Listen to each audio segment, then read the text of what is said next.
안녕하십니까. 3월 15일 화요일 정례 브리핑을 시작하도록 하겠습니다. 먼저 북한의 핵도발 언행에 대한 우리 정부 입장을 말씀드리겠습니다.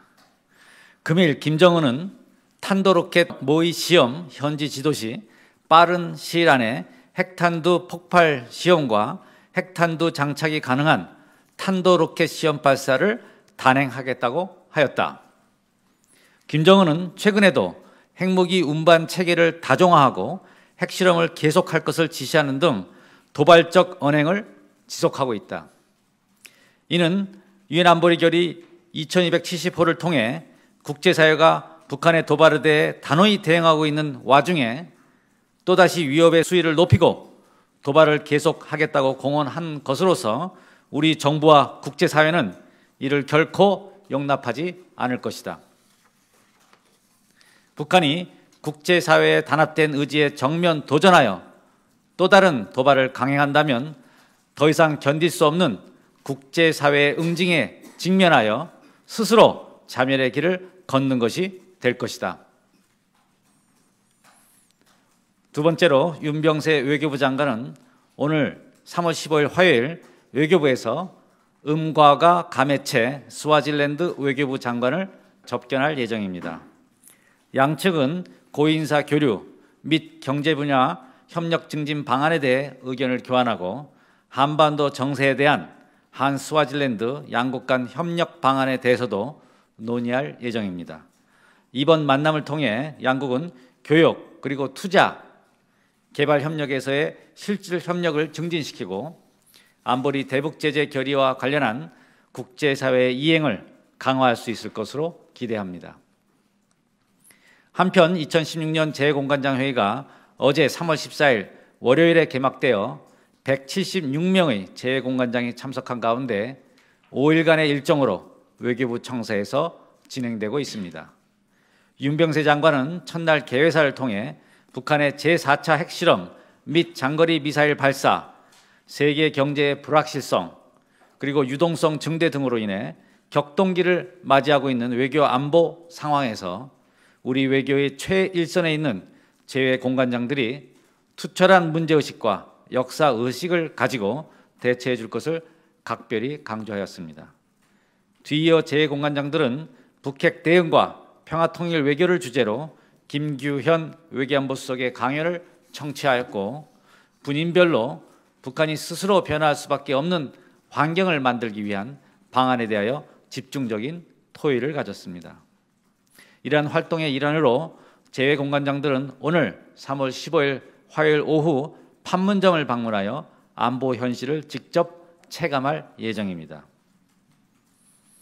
재외공관장들은 또한 경제 활력 회복 지원 외교를 위해 세계 경제의 불안정성이 높아진 상황에서 오늘 오전 우리 경제의 활력 회복을 위한 전초 기지로서 기업 해외 활동 지원, 방산 수출, 해외 수주 및 취업 지원 등 재공간의 역할에 대해 집중 토론을 하였으며 오후에는 판교 테크노밸리 방문을 통해 경제혁신 현장을 직접 체험하는 시간도 가질 계획입니다. 또한 조태열 외교부 제2차관은 내일 3월 16일 수요일 오전 국민이 느끼는 재외국민 보호 외교를 주제로 재공관장회의 제3일차 전체 회의 토론을 주재할 예정입니다.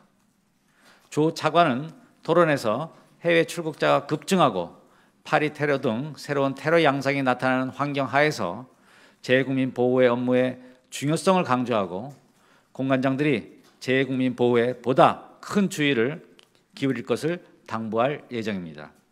이번 토론에서 재외공관장들은 지난 3년간 우리 정부의 재외국민 보호 분야 성과를 점검하고 향후 대책을 논의하면서 상호 간의 모범 사례와 노하우도 공유할 것입니다. 한편 재외공관장들은 내일 국민과 함께하는 공공외교 행사의 일환으로 국민들과 만남의 시간을 가질 계획입니다. 이번 행사는 학계 전문가, 민간 공공외교단, 언론인 등과 간담회 형식으로 이루어지며 전문가들의 의견을 수렴하고 민간 공공외교 활동의 경험을 공유하는 자리가 될 것입니다.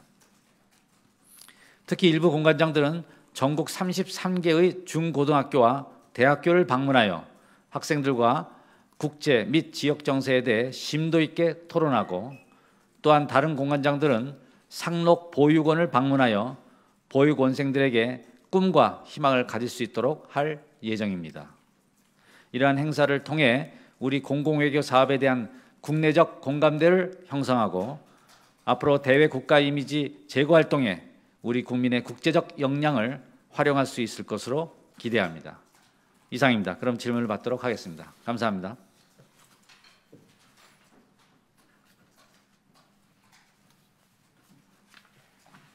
네, 질문하시죠.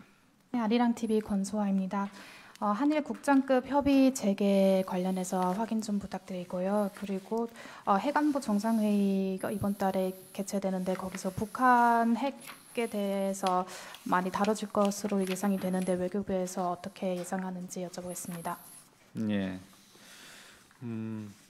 한일 국장급 협의에 대해서는 저도 그 언론 보도를 봤습니다. 현재로서는 이번 협의 개최 문제, 그 일정 이런 것에 대해서 결정된 것이 아직 없고 결정되는 것이 있으면 바로 알려드리도록 하겠습니다. 또한 지금 언론에서 이달 말 워싱턴에서 개최된 해관보 정상회의에 대해서 많은 관심이 있는 것으로 알고 있습니다. 거기 그때 우리 정상의 그 전반적인 외교 일정과 관련해서도 현재 검토가 진행 중에 있으며 아직까지는 어떤 것도 결정된 바가 없습니다. 한겨레 김지은입니다. 네. 어제 윤병세 장관님과 왕이 외교부장 관련해서 중국 외교부 사이트에서는 현재 반도 정세의 최근 진전 사항에 대해 의견을 교환했다 이렇게 올렸는데요. 이 의견 교환이라는 부분, 한국 독자제재에 대한 의견 교환이라고 보면 됩니까? 예, 어제 저희가 보도 자료로 배포한 바와 같이 윤병세 장관과 중국 왕이부 장관의 전화 통화가 있습니다. 이번 통화를 통해서 양국은 최근 채택된 안보리 대북 제재 결의 이행과 관련한 긴밀한 소통과 협력을 해나가기로 했고요. 그러한 안보리 결의에 충실한 이행을 통해서 북한의 태도와 셈법을 변화시켜야 하는데 인식을 갖춰야 했습니다. 이어서 질문을 드리자면 동시에 대화와 담판의 길을 회복하는 것을 찾아야 한다고 주장했다라고 중국 쪽에서는 올려놨는데요. 이견이 있었던 부분이 있다고 봐도 되는 겁니까? 그렇다기보다는 중국 측으로서는 대화의 중요성, 그다음에 북한과의 협상 궤도에 다시 복귀해야 된다는 것을 지속적으로 밝혀온 그러한 기존의 입장입니다.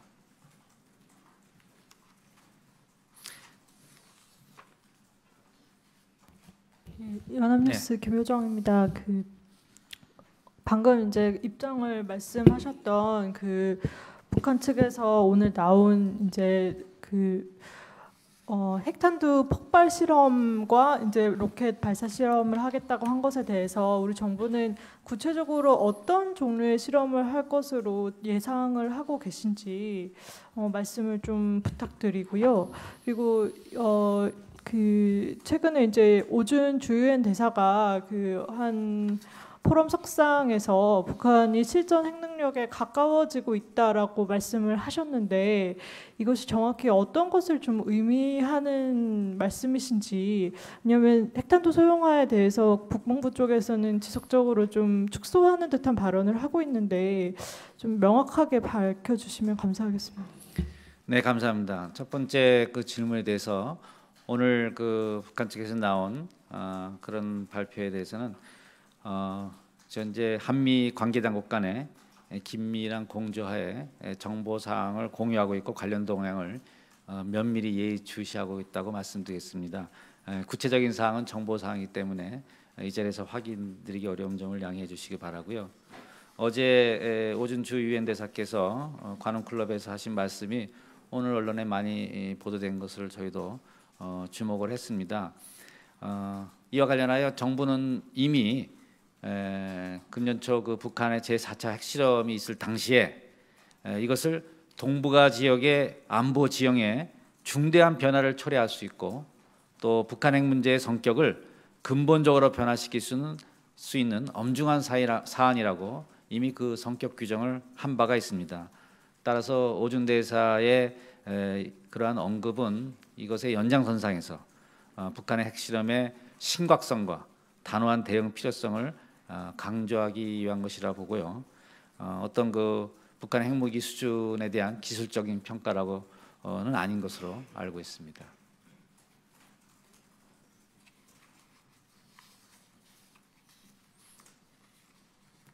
KBS 조빈나입니다. 예, 말씀하시죠. 우리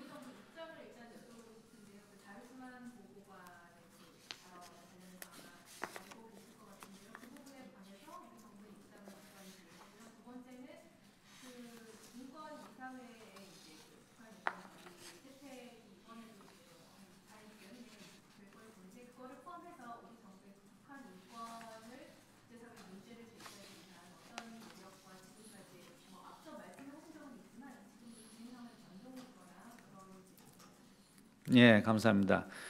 첫 번째 질문, 다루스만 인권보호관의 그 보고, 그에 대해서는 저희가 다루스만 특별보고관이 어제 제31차 인권이사회에서 기존의 사실조사위원회 COI 보고서의 권고사항 그리고 총회 인권이사회 결의의 내용을 재차 강조하면서 북한 인권 침해 책임 규명을 국제사회에 촉구한 것으로 알고 있습니다.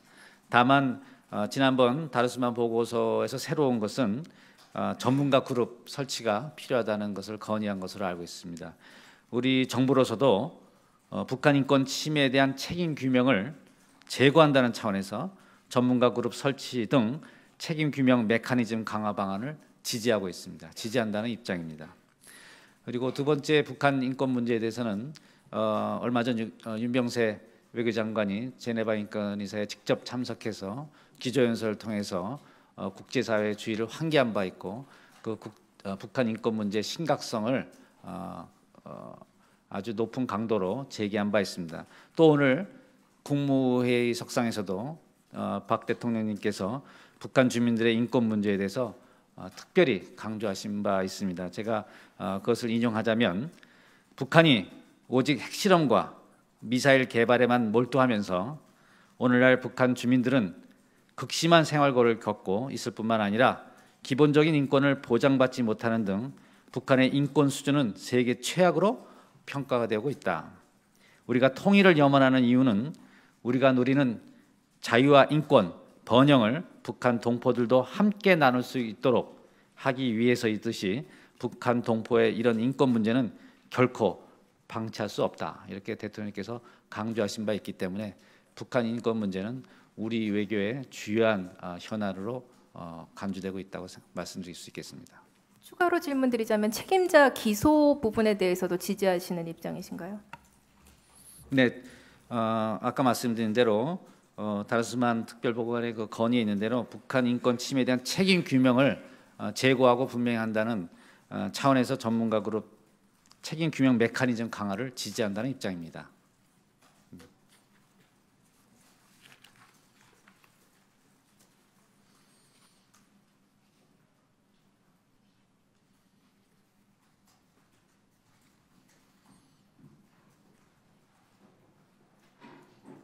네, 질문해 주시죠. 예, 저 채널A 최재원 기자입니다. 대변인님 처음에 이 북한 관련 입장 발표하실 때 김정은을 호칭 없이 지칭한 게 좀 눈에 띄는데요. 앞선 대통령께서 뭐 호칭하신 방식이랑도 좀 괴를 같이 하는 것 같기도 하고 앞으로 정부 입장을 공식으로 발표할 경우 김정은에 대한 언급이 있을 시 앞으로도 호칭 없는 이런 방식이 계속될 거라고 봐도 될까요? 오늘 발표는 제가 발표한 그대로입니다. 조금만 더 추가 설명 부탁드립니다. 네, 오늘 발표한 그대로입니다. 네.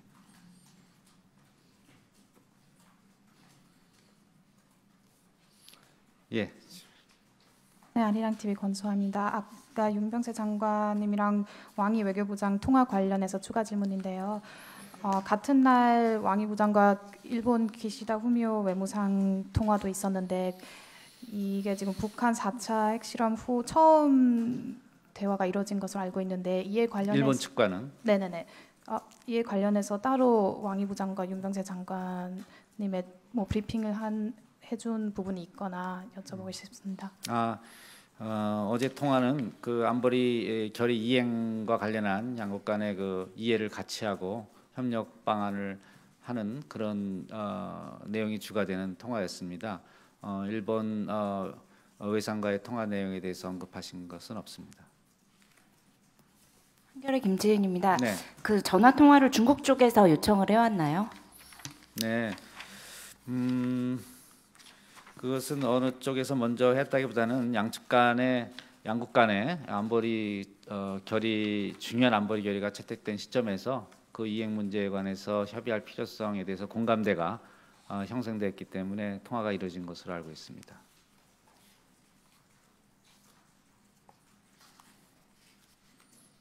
감사합니다. 오늘 브리핑 여기서 마치도록 하겠습니다. 감사합니다.